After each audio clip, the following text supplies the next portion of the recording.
Bonjour, nous nous retrouvons aujourd'hui pour un nouvel éco-geste. Alors on aime bien les devinettes en ce moment. On va vous faire une devinette, on va commencer par là. Si je vous dis qu'il a le vent en poupe et qu'on trouve maintenant des rayons qui lui sont dédiés dans une majorité de grandes et moyennes surfaces, et bien sûr dans les magasins bio, vous pensez à qui ? Vous pensez probablement au vrac, bien joué. Selon la société d'études Nielsen, 40% des Français déclaraient acheter des produits en vrac début 2020. C'est 3 points de plus que par rapport à l'année précédente, bonne nouvelle.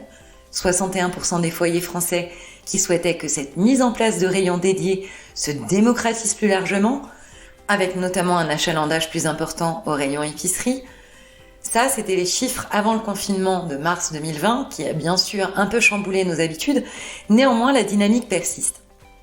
Et pourquoi, me direz-vous ? Parce que le vrac a de nombreux avantages. Bien sûr, on pense en premier lieu à la réduction des déchets. Le vrac dit réduction des emballages. Ça nous permet également d'utiliser nos propres contenants hermétiques pour nous ravitailler. Le vrac permet également de lutter contre le gaspillage alimentaire en nous permettant l'achat de l'exacte quantité de nourriture dont on a besoin. Mais il permet également des économies car les prix au kilo sont souvent plus avantageux. Alors céréales, pâtes, riz, lessive, gel douche, shampoing, yaourt et même les croquettes pour animaux peuvent désormais être trouvées en vrac.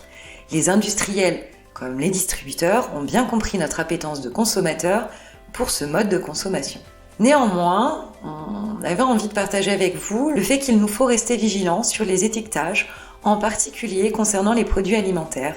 Le vrac ne dispense pas les distributeurs de l'information des consommateurs, nous, sur les qualités nutritionnelles et les délais de péremption.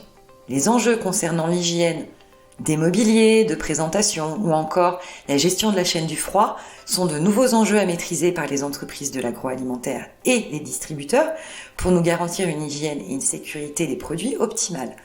Par conséquent, restons vigilants, passons au vrac, mais gardons l'œil, en particulier sur l'étiquetage.